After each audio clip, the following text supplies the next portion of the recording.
جسم انسانی میں جب شوگر کا مرض لاحق ہوتا ہے تو اس میں دو چیزیں جو ہے نا وہ بنیادی طور پہ دیکھی جاتی ہیں کہ انسولین بن ہی نہیں رہی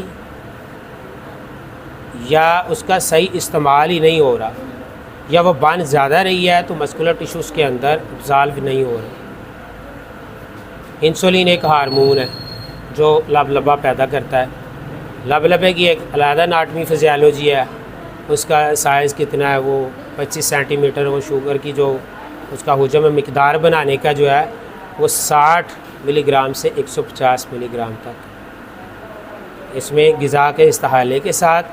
اور غذائی اجزاء کی کمی بیشی سے اس کی کمی بھی ہو سکتی ہے، اس کی زیادتی بھی ہو سکتی ہے، ٹھیک ہے۔ اس کے بعد اگر شوگر کا جو یہ مرض ہے، بچوں میں شوگر،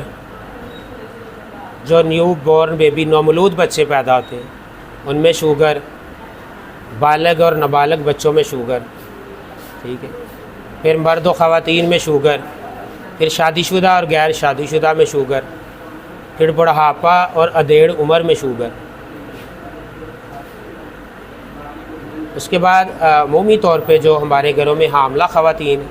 ان میں شوگر کا عارضہ آ جانا، جو ایک عارضی کیفیت پیدا کر کے جیسے ہی ڈلیوری ہو جاتی ہے یا بچہ پیدا ہو جاتا ہے تو اس کے بعد وہ علامت ختم ہو جاتی ہے۔ تو اس کے بعد اس کے ٹیسٹوں کے حوالے سے ہے، اس میں فاسٹنگ ہے، رینڈم ہے۔ میں جامع آپ کو بیان کر رہا ہوں، اگلے مقرر جو ہمارے آئیں گے وہ آپ کو تفصیل سے اس کے بارے میں آگاہ فرمائیں گے، اس کے اسباب کے حوالے سے، پھر اس کی وجوہات کیوں پیدا ہو جاتی ہیں، وجوہات کے بعد جو علامات پیدا ہوتی ہیں، علامات کے بعد اس کے بعد اس کا جو جسم انسانی اعضائے رئیسہ پہ اثرات پیدا ہوتے ہیں، اعضائے رئیسہ پہ اثرات کے بعد جو وہ کرونک صورت اختیار کر جاتی ہے، اس کے بعد اس کا علاج اور احتیاطی تدابیر، غذائی، دوائی اور مجربات جو حکماء کرام استعمال کرواتے ہیں، یہ تھی۔ تو اس کے بعد یہ فاسٹنگ ہے، رینڈم ہے، HbA1c جس کو ہیموگلوبن گلائکوسس کہتے ہیں، پھر ایک اور ٹیسٹ ہے OGTT،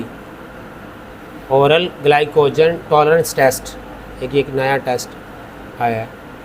یہ کروایا جاتا ہے شوگر کے حوالے سے۔ تو اس وقت صرف ملک پاکستان ہی نہیں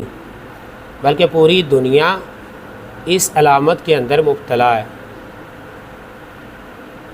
صرف پاکستان ہی فقط نہیں، پوری دنیا ہی اس وقت اس علامت کے اندر مبتلا ہے، جس کو ایک بڑے ہوے کے طور پہ بیان کیا جاتا ہے، کیونکہ یہ کہتے ہیں جس کو لگ جائے تو یہ